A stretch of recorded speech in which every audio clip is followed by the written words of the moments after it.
Welcome back guys to the daily news digest. I am Saurabh with you.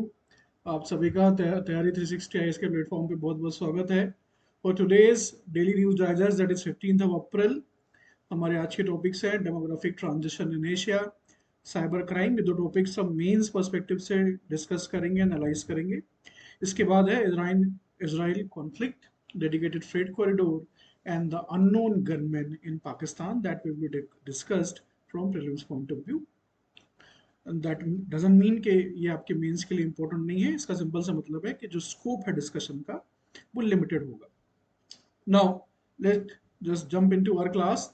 The first topic is demographic transition in Asia. A very fundamental change is happening in Asia. एक बहुत ही महत्वपूर्ण बदलाव जो कि Asia Pacific region में, particularly जो हमारे इमेजिनेशन में एशिया पॉलिटिकल स्पेस आता है, जिसमें इंपॉर्टेंट इकोनॉमीज हैं जैसे चाइना है, इंडिया है, साउथ कोरिया है, ताइवान है, जापान है, ऐसी कंट्रीज आती है। यहाँ पे एक डेमोग्राफिक ट्रांजिशन देखने को हमें मिल रहा है, जिसके ऊपर आज एक द हिंदू में एक आर्टिकल पब्लिश हुआ है कि कैसे फर्टिलिटी लेवल जो है they drop below 1 in many Asian nations.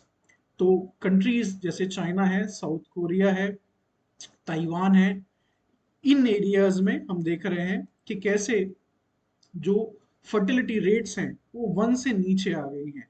तो फॉर एग्जांपल साउथ कोरिया में टीएफआर जो है 0.02 हो गया 2023 में, हांगकांग में 0.701 है। तो that is one of the lowest amount all the world. और ऐसी पर्टिकुलर कंट्रीज की अगर हम बात करें, साउथ कोरिया, सिंगापुर जिसमें है, हांगकांग एंड ताइवान, यहाँ पे fertility rates are lower than 1। तो एक बहुत ही सिग्निफिकेंट चेंज हमें देखने के लिए मिल रहा है। What is fertility rate for example? So these are very basic terms. Fertility rate simply means कि एक healthy woman child bearing age में कितने उनके बच्चे होंगे। So अगर less than 1 है, it means overall जो population है उसमें majority of the people will have only one child and there will be many जो they have chosen not to have any child। तो इससे आने वाले समय में population आपकी कम होती है। हालांकि ये कोई एक यूनिक फिनोमेना नहीं है जो एशिया को तक लिमिटेड हो।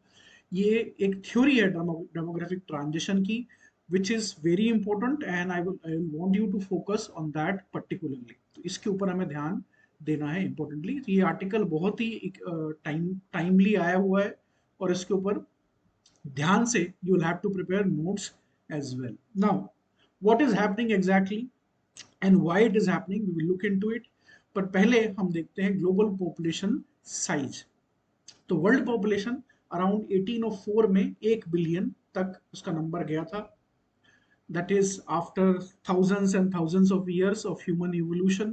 ह्यूमंस और होमोसेपियंस इस धरती पे 200 सालों से नहीं है, बेसिकली 2 लाख साल से भी ऊपर हो चुकी है अगर आप देखें पूरी जो थीसिस है होमोसेपियंस के ऊपर।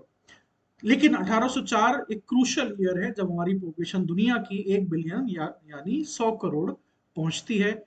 1927 2 billion it crosses, 1960 3 billion, 1974 4 billion, 87 5, 1999 6। तो आप देख रहे हो ये जो 20वीं सदी है इसमें कितनी स्पीड से पॉपुलेशन का साइज डबल होना शुरू हुआ है। 7 बिलियन वी हैव टच्ड इन 2011 और 8 बिलियन आज हम हैं। आज की डेट में हम 8 बिलियन लोग हैं, 8 बिलियन प्लस हैं ऑब्वियसली। तो अगर आप ग्रोथ डेटा को देखें, ग्लोबल पॉपुलेशन साइज और एनुअल ग्रोथ एस्टिमेट्स को, तो number of people globally, this is 1950, so you can see it is continuously increasing. लेकिन ग्रोथ रेट जो है पॉपुलेशन की वो आप देख रहे हो कि there is a substantial and secular decline. एक डिक्लाइन आपको देखने के लिए मिल रहा है, लेकिन नंबर बढ़ रहे हैं। ऐसा क्यों? क्योंकि बेस इफेक्ट है।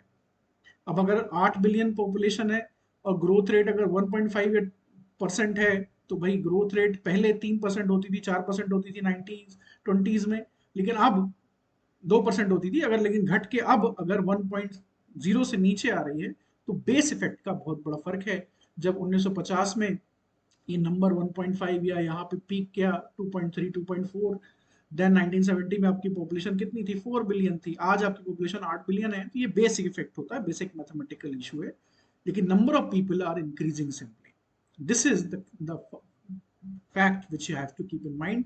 आज की डेट में 8 बिलियन है, ऐसा एस्टिमेट है कि by 20 30 this population will be 8.5 billion. तो नंबर ग्लोबली आर इंक्रीजिंग, लेकिन ये जो नंबर्स हैं ये इवनली डिस्ट्रीब्यूटेड नहीं है। सो यूनाइटेड नेशन पॉपुलेशन फंड की रिपोर्ट कहती है कि कैसे दुनिया भर में इस पॉपुलेशन जो नंबर्स हैं, जो फर्टिलिटी रेट है, उसमें काफी बड़ा डाइवर्जेंस देखने को मिल रहा है। सो जो डेवलप्ड वर्ल्ड है, चाहे वो वेस्टर्न वर्ल्ड हो, अमेरिका हो, यूरोप हो, या फिर वो एशिया के जो डेवलप्ड रीजन्स हैं, जैसे जापान हो गया, ताइवान हो गया, कोरिया हो गया, दिस डेज चाइना हो गया, यहाँ पे आप देख रहे हो कि फर्टिलिटी रेट गिरते जा रहे हैं, फर्टिलिटी रेट बढ़ रहे हैं in countries like countries of the continent of Africa, in poorer regions of Asia.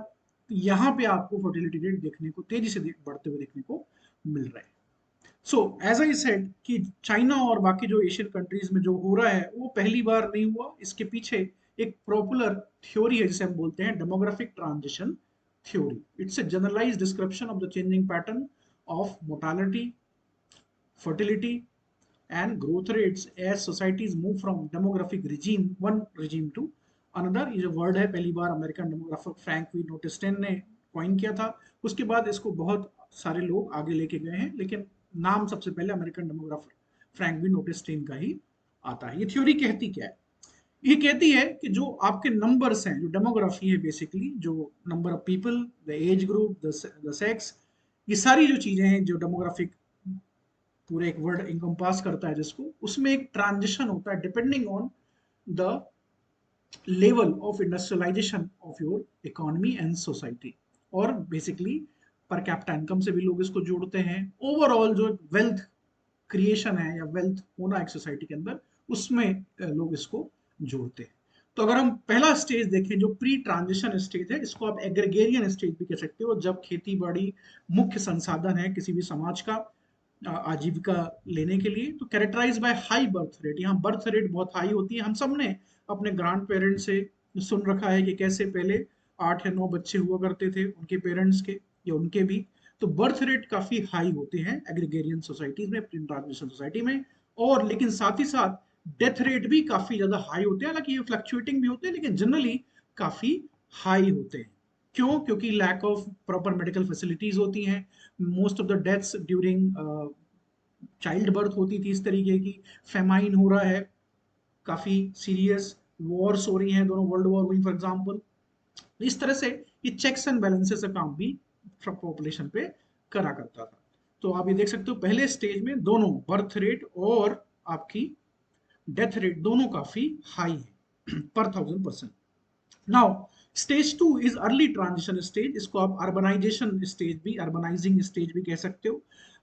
During the early stages of transition, the death rate begins to fall। ऐसा क्यों है? क्योंकि ज्यादा स्टेबिलिटी आ रही है, मेडिकल फैसिलिटीज काफी इंप्रूव हो गई हैं साइंस की वजह से। तो डेथ रेट वहां पे आपको दिखाई देगा, it begins to fall for both for children and for elderly. तो एल्डरली के लिए ज्यादा अच्छी हेल्थ केयर फैसिलिटीज हैं, और बच्चों के लिए जो काफी बड़ा सक्सेस रहा है कि कैसे मटेरियल मोर्टेलिटी रेशियो इंडिया में भी हम देख रहे हैं कैसे डिक्लाइनिंग फेज में चल रहा है।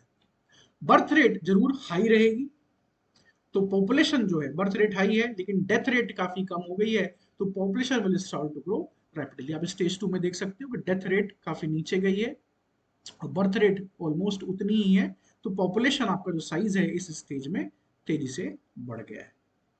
इन्वेस्टमेंट है सैनिटेशन में, इंफ्रास्ट्रक्चर में, अवेयरनेस लोगों के अंदर कि कैसे बेसिक डिसीजेज होती हैं, mostly because of lack of hygiene and sanitation. तो ये जो अवेयरनेस है जो लोगों के अंदर आती है, जिसकी वजह से भी ओवरऑल हेल्थ की जो कंडीशंस है उसमें इंप्रूवमेंट हम देखते हैं। शार्प ड्रॉप होती है क्रूड डेथ रेट्स के अंदर।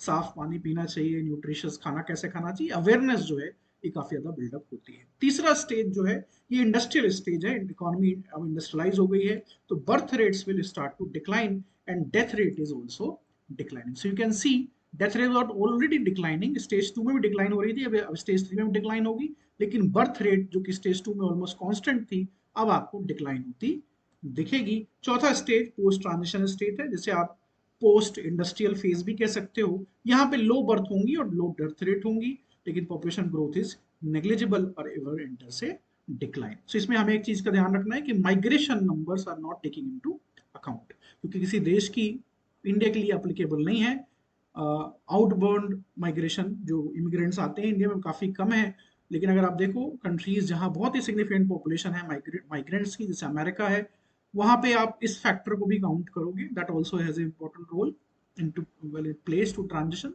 लेकिन इंडिया के केस में अगर आप देखो पर्टिकुलरली, सो आउटबाउंड इतना ज़्यादा इंपॉर्टेंट नहीं है, लेकिन आप रीजनल माइग्रेशन को भी इसमें अकाउंट में ले सकते हो, लेकिन माइग्रेशन इस पर्टिकुलर चार्ट में हमने अकाउंट में नहीं लिया। सो ये जो बर्थ रेट है और डेथ रेट का जो डिक्लाइन है, अब आप देख रहे हो चाइना लेटेस्ट कंट्री है जो इंडस्ट्रियलाइज हुई एशिया में।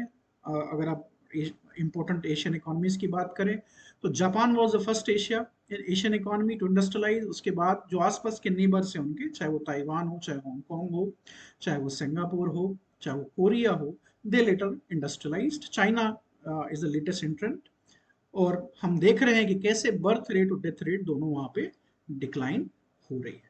तो अब मैच्योर जो इंडस्ट्रियल स्टेज है या पोस्ट इंडस्ट्रियल स्टेज है, उसके उसमें हम आगे, ऐसा क्या कारण है कि पोस्ट ट्रांजिशन स्टेज में ऐसा होता है, तो उसके बहुत सारे रीजन दिए जाते हैं, जिसमें एक बहुत ही इंपॉर्टेंट रीजन है जो लिबरलाइजेशन है वुमन का। So that is a very important factor.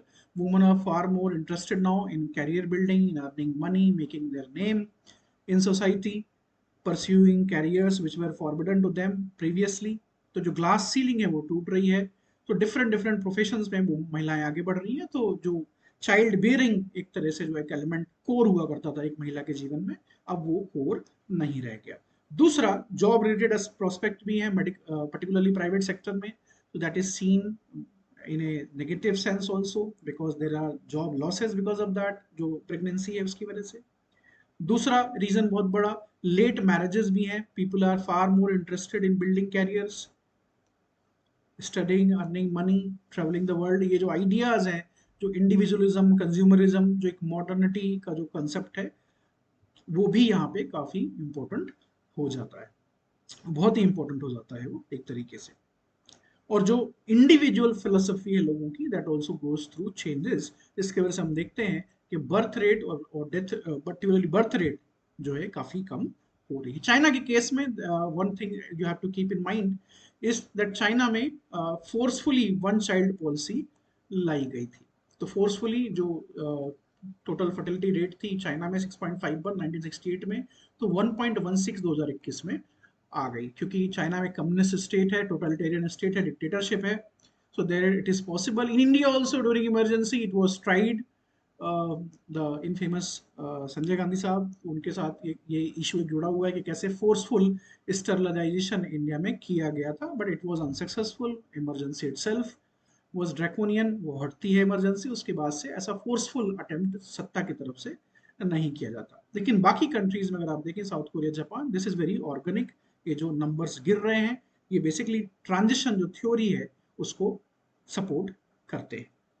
Now fertility rate की अगर हम बात करें 6 कंट्रीज में, इन 6 की 6 कंट्रीज को अगर आप ध्यान से देखें, these are all high HDI country, human development index काफी ज्यादा है, इंडस्ट्रियलाइजेशन का लेवल काफी ज्यादा है, बहुत अच्छी हेल्थ केयर फैसिलिटीज हैं, एजुकेशनल फैसिलिटीज हैं, लेकिन कॉस्ट ऑफ लिविंग भी तेजी से बढ़ती जा रही है, जिसकी वजह से couples are not interested in marrying, having children, raising them. तो ये एक बहुत ही सीरियस थ्रेट पॉपुलेशंस के लिए, कंट्रीज के लिए हमें आगे देखने को मिल रही है। अगर TFR देखें, टोटल फर्टिलिटी रेट 6 कंट्रीज की, इस मैप में दिखा रहा है, और इंडिया भी इसमें मेंशन्ड है। तो एशिया में अगर आप देखो, इंडिया में भी डिक्लाइन आपको दिखाई देगा टोटल फर्टिलिटी रेट में। आज हमारी total fertility rate as per national family health survey 5 जो डेटा है, इसके हिसाब से 2.1, जो कि रिप्लेसमेंट रेट है, हम दो हमारे दो, जब हम दो और हमारे दो होते हैं तो पॉपुलेशन कांस्टेंट बनी रहती है, 2.1 इसलिए इसको कहा जाता है। 2.1 से जैसे नीचे आता है तो इसका मतलब हुआ कि आने वाले समय में पॉपुलेशन कम होगी। इट डजंट मीन कि कल कम हो जाएगी या 4 साल 5 साल बाद, it means over a long period of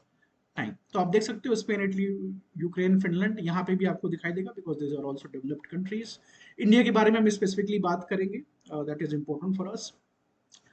Year when about 5%, 15%, 30% of country's population had aged or will be aging. This is interesting. ये जो डेमोग्राफिक ट्रांजिशन है, इसमें एक बहुत बड़ा एलिमेंट निकल के आता है कि जो एल्डरली पीपल है, एल्डरली पॉपुलेशन का जो हिस्सा है, that means people who are 60 और मोर ओल्डर देन 60, 60 या 60 से ऊपर की उम्र के जो लोग हैं, वो एल्डरली पॉपुलेशन में आते हैं। तो अगर हम देखें इस चार्ट को, तो साउथ कोरिया में 5%, 65 प्लस थे 1991 में, जो ये नंबर जो है 2036 में 30% तक हो जाएगा। सो this is a very significant number. अब सारे आप नंबर्स को देखिए यहाँ पे। एक तरीके से ये सोसाइटीज बूढ़ी हो रही हैं और आने वाले समय में विद इन 2 डिकेड्स एक बहुत बड़ा पॉपुलेशन का सेगमेंट इनका बूढ़ा हो जाएगा। इंडिया के केस में this is not going to be true, because आज भी हमारी मीडियम एज जो है 28 है, और by 2047 we will be a young country एक तरीके से देखा जाए। उसके बाद हमारी एल्डरली पॉपुलेशन बढ़ेगी। अभी अगर हम डेटा देखें 2022 में हमारी एल्डरली पॉपुलेशन का जो नंबर है अराउंड 10.2% है, और ये जो नंबर है that is going to be more than 25% by 2050, तो ऐसा एस्टिमेट किया जा रहा है। इसीलिए ये जो कंट्रीज हैं जैसे साउथ कोरिया है, चाइना है, चाइना ने अपनी वन चाइल्ड पॉलिसी को अबंडन कर दिया है।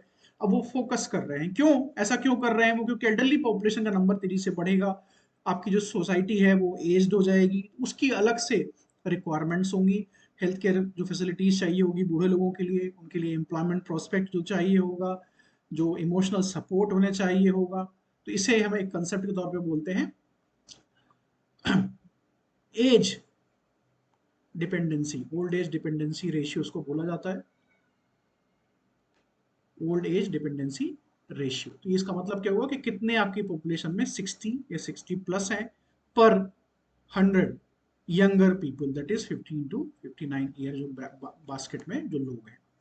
तो ज्यादा अगर आपके ओल्ड एज डिपेंडेंसी रेशियो है, इसका मतलब कि प्रॉब्लम्स हैं आपके यहाँ, ज्यादा एल्डरलीज होंगे, तो आपका जो सोसाइटी की जो रिक्वायरमेंट्स हैं उस हिसाब से चेंज होंगी। तो साउथ कोरिया इसीलिए इंसेंटिव दे रहा है 1 million won per month for a parents with baby that is less than 1 year. आप देख रहे हैं कैसे इंसेंटिव्स प्रोवाइड किए जा रहे हैं, चाहे वो हांगकांग हो, चाहे वो सिंगापुर हो, चाहे वो जापान। जापान ने अभी डिसाइड किया है कि they will simply bring more immigrants into Japan to support their economic growth, क्योंकि जो पॉपुलेशन है वो ओल्ड होती जा रही है, एजिंग होती जा रही है। तो एक सीरियस थ्रेट इन कंट्रीज के लिए है, इनकी जो प्रॉस्पेरिटी है, इनका जो वेल्थ है, इनकी जो स्टेबिलिटी है, everything will be under question as they become more old. तो that is the key thing here to note. अगर हम इंडिया और चाइना को कंपेयर करें, बिलो रिप्लेसमेंट लेवल दोनों का टीएफआर है, टोटल फर्टिलिटी रेट, तो कि इंडिया चाइना की पॉपुलेशन डिक्लाइन कर रही है, इंडिया की नहीं कर रही, इंडिया की बढ़ रही है एज पर मेनी रिपोर्ट्स। 2023 में हमने चाइना को पीछे छोड़ दिया है पॉपुलेशन के नंबर में, now we are the largest country on this planet. तो इसलिए ऐसा इसलिए है क्योंकि हमारा टीएफआर अभी गिरना शुरू हुआ है। तो जब तक ये बहुत सालों तक, डिकेड्स तक रिप्लेसमेंट लेवल पर नहीं रहता, तब तक पॉपुलेशन कम नहीं होगी। तो चाइना का जो टीएफआर है दैट डेब्ट बिलो रिप्लेसमेंट फर्स्ट इन 1991, ऐसा होने में इंडिया को 30 साल लग गए। 2021 में हमारा टीएफआर रिप्लेसमेंट रेट से नीचे गया है। सो दिस इज ए की डिफरेंस। इसीलिए ये बात कही जा रही है कि जो अगले 30 साल हैं इंडिया के लिए करो या मरो का समय है, मेक और ब्रेक है। अगर हम इस डेमोग्राफिक एडवांटेज को, जो यंग पॉपुलेशन है हमारी, उसको यूज कर पाते हैं, उनको एम्प्लॉयमेंट दिला पाते हैं, अपनी मैन्युफैक्चरिंग इंडस्ट्रियल कैपेसिटी को बढ़ा पाते हैं, तो हम अपनी कंट्री और सोसाइटी को we can make it rich before we grow old. बूढ़े होने से पहले हम अपने देश को अमीर बना सकते हैं। तो जो नंबर्स हैं आप देख सकते हो, 1990 में China was the biggest country, 2022 में ऑलमोस्ट सिमिलर था, 2050 में आप देख सकते हो we will be the biggest country, 1.6 billion, China का 1.3 बिलियन, यूनाइटेड स्टेट्स का आप देख रहे हो 3.7, 375 मिलियन ये नंबर्स हैं। So various changes will have to take place. आप देखेंगे ज्यादातर इंडिया से आउटबाउंड माइग्रेशन, जैसे हमारे वर्कर्स इसराइल जा रहे हैं या ताइवान जा रहे हैं या जापान जाएंगे। सो आप ज्यादा से ज्यादा माइग्रेशन देखोगे कि कैसे यंगर जो इंडियंस हैं वो ऐसी कंट्रीज जहां पर्टिकुलरली एज्ड पॉपुलेशन ज्यादा है वहां आप उनको ज्यादा जाते हुए देखेंगे। That is also good thing for us in A way. So this is a very important topic for GS paper 1 society. The second topic is cyber crime. एक आर्टिकल पब्लिश हुआ है अबाउट डॉक्सिंग। डॉक्सिंग क्या होता है? Basically act of digitally publicizing a person's private detail, इसको हम doxing कहते हैं। It allow abusers, criminals who are thousands of miles away to target victims by putting their private detail online for others to exploit. So mostly आप इसको सुनते हो Twitter, जो आजकल जैसे एक्स हम कंपनी कहते हैं, उसके कंटेक्स्ट में कैसे बहुत लोग एनोनिमस अकाउंट्स बनाते हैं और काफी पॉपुलर हो जाते हैं, उसके बाद somebody releases their details, जिसे हम डॉक्सिंग कहते हैं, so that they become target for online trolls and law enforcement agencies as well. तो ये काफी important बात है. तो मिड फरवरी में एक सिचुएशन थी when a woman reached out to Mumbai police to report a man who has shared a video of her dancing at an event and compared her performance to sex work. So this is a very serious threat. Distally publicise करना किसी व्यक्ति की private details को, हम उसे doxing बोलते हैं. तो इसके पीछे जो इंटेंट है, what to do, what are the legal procedure, I just bring this topic under a larger umbrella, जिसे मैं बोल रहा हूँ साइबर क्राइम. तो साइबर क्राइम जो है एक इसमें इंपॉर्टेंट इशू है. Doxxing is just a subset of that एक तरीके से. So it may be defined as any unlawful act where computer or communication device, computer network is used to commit or facilitate the commission of crime. तो इस तरह से basically किसी की private details को सार्वजनिक करना and basically to use slander एक तरीके से, this is an act of crime. और कंप्यूटर का नेटवर्क का इस्तेमाल, डिवाइस का नेटवर्क इस्तेमाल हुआ, इसलिए इसे साइबर हम क्राइम कहते हैं. इसमें hacking, identity theft, fraud, cyber stalking, बहुत इसके टाइप्स होते हैं, इसके बारे में हम आगे बात करेंगे. तो साइबर क्राइम जो है, it can target individual, businesses, governments, other organisations, anyone who uses the internet, computer system or other digital device is vulnerable to cyber crime. So this is a very interesting aspect. कोई भी व्यक्ति है, individual है, organisation है, even state है, governments हैं, उनके ऊपर अटैक्स हो सकते हैं. हम यहाँ साइबर अटैक्स के बारे में बात नहीं करेंगे जितना हम साइबर क्राइम के बारे में बात करेंगे. Both are different things some sense. Cyber attacks जो है गवर्नमेंट, बिजनेसेस, इंस्टीट्यूशंस के ऊपर होते हैं, और साइबर क्राइम जो है जनरली अगेंस्ट इंडिविजुअल्स होते हैं. तो टॉप 15 अगर आप साइबर थ्रेट्स की बात करोगे, तो malware, web based attacks, phishing, web application attacks, spam, इसमें हम DDoS भी है, denial of service attacks, identity theft, data breach, insider threat, botnets, physical manipulation, information leaks, ransomware, cyber espionage और क्रिप्टो जैकिंग जैसे हैं. Cyber threats are increasingly becoming a very serious menace to the individual concerned, those who are suffering from it, or for the larger society. क्योंकि we are not living in the era of just cyber economy. हम सिर्फ cyber economy का हिस्सा नहीं है जिसमें आप जीपे, phone पे, पेटीएम, या जो डिजिटल फिनेंस है, ये जो डिजिटल आर्किटेक्चर है इंडिया में आजकल, डिजी स्टैक जैसे कहते हैं, उसमें हम सिर्फ नहीं जी रहे. We are basically living in a digital society. तो हर एक चीज यहाँ पे डिजिटल है.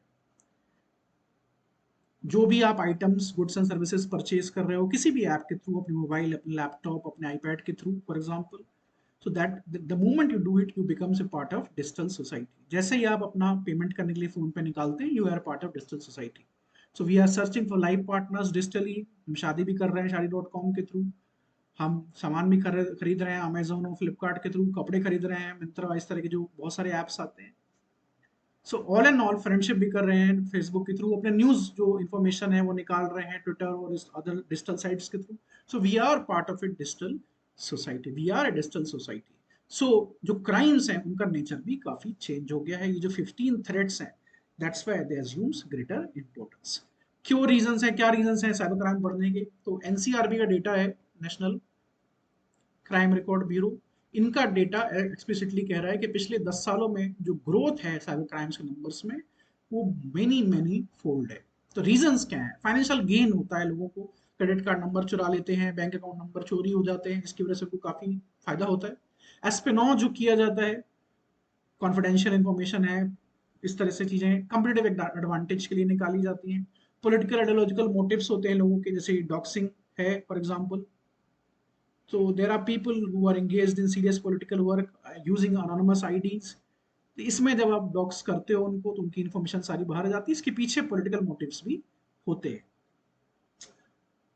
ISIS targeting military website for example, ये भी एक एग्जांपल आप लिख सकते हो. पर्सनल मोटिव होता है काफी ज्यादा, लोगों को डिफेम करना ऑर्गेनाइजेशन को, इंडिविजुअल्स को, फॉर वैरायटी ऑफ रीजंस. अपॉर्चुनिटिज्म भी है, because they engage in this kind of things, criminals, because they can. और लैक ऑफ अवेयरनेस भी है among the masses.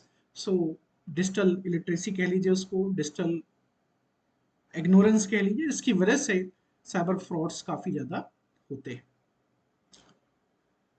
Cyber attacks are different. मैंने आपको कहा था साइबर अटैक्स की जो कैटेगरी है that is far wider, it is mostly targeted against state and organisation. तो रैंसमवेयर फॉर एग्जांपल अभी एम्स के केस में ये हुआ था। सो एम्स दिल्ली के जो सर्वर्स हैं वो कॉम्प्रोमाइज हो गए थे, रैंसमवेयर हुआ था। इसमें फिरौती, आप किसको कह सकते हो, फिरौती मांगी गई थी because many servers were breached, और जो पेशेंट का डेटा है वो अटैकर्स ने ले लिया था। फार्मिंग हो गया, साइबर स्क्वैटिंग, वेबसाइट डिफेसमेंट, ये काफी ज्यादा पॉपुलर है। जब कभी भी टेरर अटैक होता है इंडिया में या इंडिया पाकिस्तान का थोड़ा भी कुछ इशू होता है तो आप देखते हो बहुत सारी websites are taken and defacement to take place. DDoS एक बहुत ही सीरियस अटैक है जिससे सिस्टम्स क्रिपल हो सकते हैं और डेटा ब्रीचेस भी होती है। ये सीरियस इश्यूज हैं जो एक नेशनल साइबर स्ट्रेटजी के तहत इनको काउंटर किया जाता है। लेकिन जो साइबर क्राइम है that is far more personal. You see this kind of things cyber crimes के केस में कि फॉर एग्जांपल किसी ने लोन लिया, this things are very common these days in India, कि लोन लिया आपने जो बहुत पॉपुलर साइट्स हैं उनके थ्रू, और अगर आप लोन नहीं चुका रहे हो तो आपकी जो पर्सनल इंफॉर्मेशन है, इंपॉर्टेंट जो आपके नंबर्स हैं, वहाँ डेटा ब्रीच किया जाता है, और जो आपके कॉन्टैक्ट्स हैं उनको तरह तरह के मैसेजेस किए जाते हैं। तो इस तरह से साइबर क्राइम्स जो है इंडिया में काफी तेजी से बढ़ रहे हैं। तो क्या इंस्टीट्यूशनल मैकेनिज्म कर रही है गवर्नमेंट ऑफ इंडिया? तो सबसे पहले यहाँ पे हमको जो लीगल एस्पेक्ट है वो याद रखना है। आईटी एक्ट 2000 का, सन 2000 में ये एक्ट आया था, that is a very important comprehensive act. इसके तहत जो पूरा इंडिया में सिस्टम है वो गवर्न होता है। और एक बहुत ही इंपॉर्टेंट नेशनल साइबर पॉलिसी 2013 जो भी काफी इंपॉर्टेंट है, और इंस्टीट्यूशंस बनाए गए हैं अकॉर्डिंगली। तो national Indian cyber crime coordination centre I4C, ministry of home affairs ने बनाया था to combat cyber crime. Indian computer emergency response team CERTN is very important, IT act 2000 के तहत ही बनाई गई है। साइबर स्वच्छता केंद्र जो सबको यूज करना चाहिए, botnet cleaning and malware analysis centre है ये। तो मलिशियस जो प्रोग्राम्स हैं उनको बेसिकली फ्री ऑफ कॉस्ट ये रिमूव करते हैं। National cyber crime reporting portal है, जो भी साइबर क्राइम से अगर आप कंप्लेन करना चाहते हो, वो आगे mostly against women and children, तो you can do that. National cyber coordination centre है, multi stakeholder cyber security e surveillance agency है अंडर CERTN। और उसके बाद NCIIPC है, national critical information infrastructure protection system. This is very important क्योंकि हमारे जो क्रिटिकल इंफ्रास्ट्रक्चर है जैसे बैंकिंग हो गया, या फिर एनर्जी हो गया, या वाटर हो गया, या ट्रांसपोर्ट हो गया, more and more they are simply integrated with the cyber systems. तो ये काफी इंपॉर्टेंट हो जाता है ताकि इसको हम प्रोटेक्ट करें। तो ये साइबर क्राइम्स के केस में कुछ सेफ्टी मैकेनिज्म है जो आप ले सकते हो। Antivirus, firewall software, individual level पे regular software updates, strong passwords, ये बेसिकली डिजिटल लिटरेसी का हिस्सा है। Multi factor authentication, wifi public places should be disregarded. So spelling errors, bad languages, अगर कोई आपको मैसेजेस कर रहा है for asking for money, personal information social media protect करनी चाहिए आपको। Don't use charging router cables from strangers. So these are the basically basic stuff जो कि आप डिप्लॉय करते हो to guard yourself against cyber crime. Now ये था साइबर क्राइम। साइबर अटैक्स जो हैं जो स्टेट के ऊपर किए जाते हैं, साइबर वॉरफेयर का जो हिस्सा है, उसके बारे में हम किसी और दिन बात करेंगे जब कभी भी ऐसा कोई एडिटोरियल या आर्टिकल पब्लिश होता है हमारे न्यूज़पेपर्स में। Now the third topic is Iran Israel conflict. So हमने देखा कि कैसे एक सीरियस क्राइसिस वेस्ट एशिया में डेवलप हुआ जब ईरान ने hundreds of suicide drones, cruise missiles, ballistic missile से डायरेक्टली पहली बार हिस्ट्री में इजरायली टेरिटरी के ऊपर अटैक किया। ऐसा क्यों हुआ? Why did they do that? Because Israeli red हुई थी ईरानियन कॉन्सुलेट में सीरिया के अंदर, और 7 से 10 Syrian senior military officials and important functionaries of the Iranian state they were killed.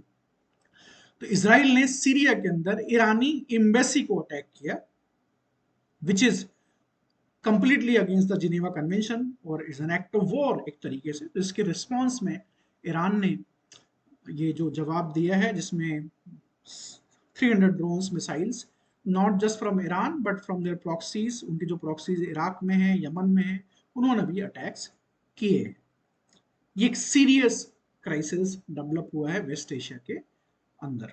Now Israeli military ने इस most of them have intercept कर लिया उनको। इजराइल के पास काफी सोफिस्टिकेटेड एयर डिफेंस सिस्टम्स हैं, काफी लेयर्ड एयर डिफेंस सिस्टम है to guard against incoming ballistic missiles, cruise missiles और ड्रोन्स, और ये सक्सेसफुल रहे। हालांकि उनके जो एलाइज हैं, वेस्टर्न एलाइज हैं, सऊदी अरेबिया, जॉर्डन, इन्होंने भी बहुत कुछ हद तक मदद की है इसराइल की against this attack.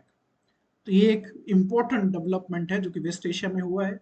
We will have to be careful about this. India has express serious displeasure, they have expressed, the Indian foreign ministry, उन्होंने कहा है कि सीरियसली डी एस्केलेट करने की जरूरत है सिचुएशन को। ये हमारे लिए नेट नेगेटिव है because Iran and Israel both are our partners, और अगर वेस्ट एशिया में इंस्टेबिलिटी होती है मैंने तो सीरियस एक क्राइसिस डेवलप होगा।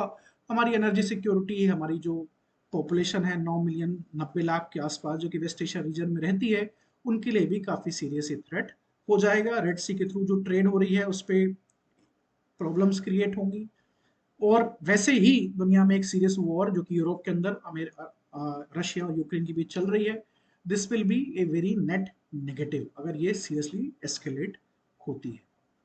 तो जो रिटेलिटरी अटैक है इसराइल में, ऐसा कहा जा रहा है कि Israel will again respond to it, and it is yet to be seen कि कैसे वो रिस्पॉन्ड करते हैं। तो एक सीरियस डेवलपमेंट हुआ है। हमें इसको किस तरीके से पढ़ना है? We have to see it in the context of the geography of the region. Geography आपको बहुत ही केयरफुली इस रीजन की पढ़नी है, कौन किसका नेबर है। जो मैप है उसके बारे में कभी भी कंफ्यूजन नहीं होना चाहिए, क्योंकि इस साल के यूपीएससी प्रीलिम्स में बहुत ज्यादा पॉसिबिलिटी है कि एक question map related west Asia का आपके पास होगा। लास्ट ईयर उन्होंने यूक्रेन से जुड़ा हुआ सवाल पूछा था, इस साल बहुत ज्यादा पॉसिबिलिटी है कि वेस्ट एशियन मैप से जुड़ा हुआ सवाल पूछेंगे। दूसरा टॉपिक है dedicated freight corridor. So there is an article जो कह रहा है कि जो रेलवे से डेडिकेटेड फ्रेट कॉरिडोर्स हैं, they are near completion. So this is a positive news. However if you see it, 2006 से इसके ऊपर काम चल रहा था।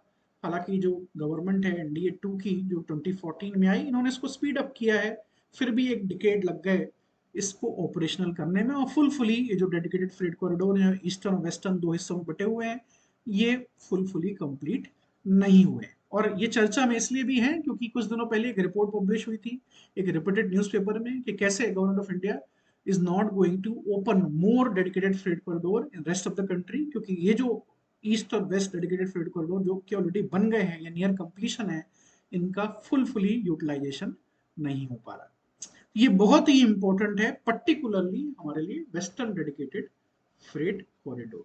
सो जो दिल्ली और मुंबई इंडस्ट्रियल कॉरिडोर है, दिल्ली मुंबई इंडस्ट्रियल कॉरिडोर, जो कि इंडिया जापान की हेल्प के साथ बनाना चाह रहा है, तो इसके जो सेगमेंट हैं जिसमें वेस्टर्न डेडिकेटेड फ्रेट कॉरिडोर भी है, रेलवे की अलग से एक लाइन जिसमें सिर्फ माल वाहक गाड़ियों के माध्यम से जो गुड्स हैं उनकी ढुलाई होगी। दूसरा जो आपका एक्सप्रेस वे बनाया जा रहा है दिल्ली मुंबई, तो this is also in way part of that. इसके अलावा आप देख रहे हो हाई स्पीड ट्रेन या बुलेट ट्रेन जिसे हम कहते हैं। हालांकि अभी अहमदाबाद से मुंबई की तरफ चलेगी, लेकिन बाद में ऐसा प्लान है कि उसको दिल्ली तक अहमदाबाद से ले जाया जाएगा। तो इंडस्ट्रियल कॉरिडोर एक बनाने की हम कोशिश कर रहे हैं। अभी जो डेडिकेटेड फ्रेट कॉरिडोर है इसके बहुत सारे फायदे हैं। ये एक डेडिकेटेड फ्रेट कॉरिडोर है।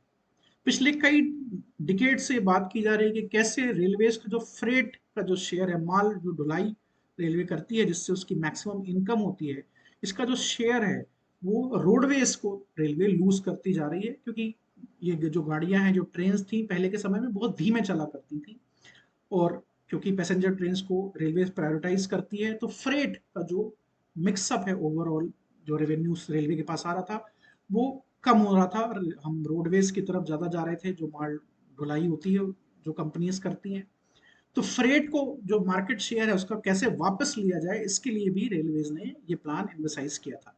इससे हमारे ग्रीन हाउस गैसेज एमिशंस के ऊपर काफी फर्क पड़ेगा, वो काफी कम हो जाएंगे। That is also very good, क्योंकि Indian railways is fully electrified almost now, so that is also एक की पॉजिटिव। इसके अलावा अगर आप देखें तो इंडिया में जो लॉजिस्टिक कॉस्ट है it is around 13 to 14% of GDP. सामान को एक स्थान से दूसरे स्थान तक पहुंचाने में काफी खर्चा होता है इंडिया का, 13 to 14% ऑफ जीडीपी। वर्ल्ड जो एडवांस इकोनॉमीज हैं, चाहे अमेरिका हो या चाइना है, यहाँ पे 8 to 10% होता है। तो हमारा टारगेट है कि इसको 8 to 10% किया जाए। रेलवे से माल ढोना सस्ता होता है, ग्रीनर होता है, इजियर होता है, और ये जो डेडिकेटेड फ्रेट कॉरिडोर है इसके माध्यम से और भी ज्यादा इजियर हो जाएगा। अभी ऑक्यूपेशन जो रेशियो है दैट इज अराउंड 65%। कॉरिडोर का इस्तेमाल हो रहा है और आने वाले समय में 100% हो जाएगा with in few years, you will see, जब ये कंप्लीट हो जाएगा पूरा। Unknown gunmen in Pakistan, a very interesting report. Sabarjit Singh, an Indian who was accused of terrorism and espionage by Pakistan and who died in Pakistani jail, basically Indian citizen, उसकी हत्या करने वाले व्यक्ति को किसी ने गोली मार दी है। So basically, Amir Sarfaraz Tamba, the gangster and accomplice of Lashkar-e-Taiba founder Hafiz Saeed, has been killed by unknown gunmen. तो बेसिकली कुछ दिनों पहले गार्जियन जो यूनाइटेड किंगडम ब्रिटेन का अखबार है उसमें ये एक आर्टिकल पब्लिश हुआ है, इंडियन गवर्नमेंट ऑर्डर्स किलिंग्स इन पाकिस्तान, इंटेलिजेंस ऑफिशियल क्लेम। हालांकि गवर्नमेंट ऑफ इंडिया ने इसको डिनाई कर दिया है, लेकिन फिर भी काफी इंटरेस्टिंग आर्टिकल है। इसमें सिर्फ कहा ही जा रहा है कि कैसे गवर्नमेंट ऑफ इंडिया या हमारी intelligence agency RAW basically is eliminating terrorists who are living in Pakistan or who are living in Canada, basically. So basically who are outside India लेकिन they are accused of crimes in India. तो उनको government of India एक dedicated policy के तहत target कर रही है। हालांकि गवर्नमेंट ऑफ इंडिया ने इसको डिनाई कर दिया है, लेकिन ये फिर भी बहुत ही इंटरेस्टिंग डेवलपमेंट है। इसके लिए आई वांट यू टू सी, ये कोई नई डिबेट नहीं है। 2014 में 2014 में प्रवीण स्वामी, इन्होंने हिंदू में एक आर्टिकल लिखा था, India's new language of killing.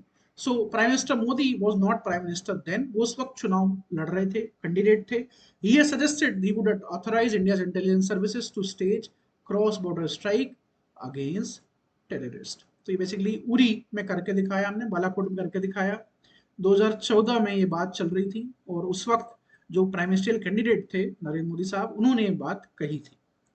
India ने ये जो ऑफिशियल बिजनेस है using intelligence agents to neutralise people, ये 1996 के बाद हमने बंद कर दिया था। तो IK गुजराल प्राइम मिनिस्टर थे। दो इंपॉर्टेंट हमारे इंटेलिजेंस जो यूनिट्स हमने बनाए थे, काउंटर इंटेलिजेंस बेसिकली X और J, ये इसका नाम था विंग का, ये हमने बंद कर दिया था under the policies of IK Gujral साहब। और उसके बाद से बात हमेशा से होती रही कि कैसे गवर्नमेंट ऑफ इंडिया को के पास ऐसे मैकेनिज्म और मीन्स होने चाहिए ताकि वो ऐसे लोग जो इंडियन जुडिशियल सिस्टम से बाहर हैं but they are guilty of committing crimes against Indian interest और इंडियंस, जैसा बलजीत सिंह साहब थे, तो उनको दंड या दिया जा सके या उन तक न्याय पहुंचाया जा सके। सो this is a very interesting development which has taken place. तो इंडिया पाकिस्तान हमारी जो फॉरेन पॉलिसी है, ये उसमें एक बहुत ही सीस्मिक शिफ्ट आप यहाँ पे देख रहे हैं। सो this is all for today's class. I hope all of you enjoyed it. I'll meet you again tomorrow with new topics and new developments. Thank you for giving me your time.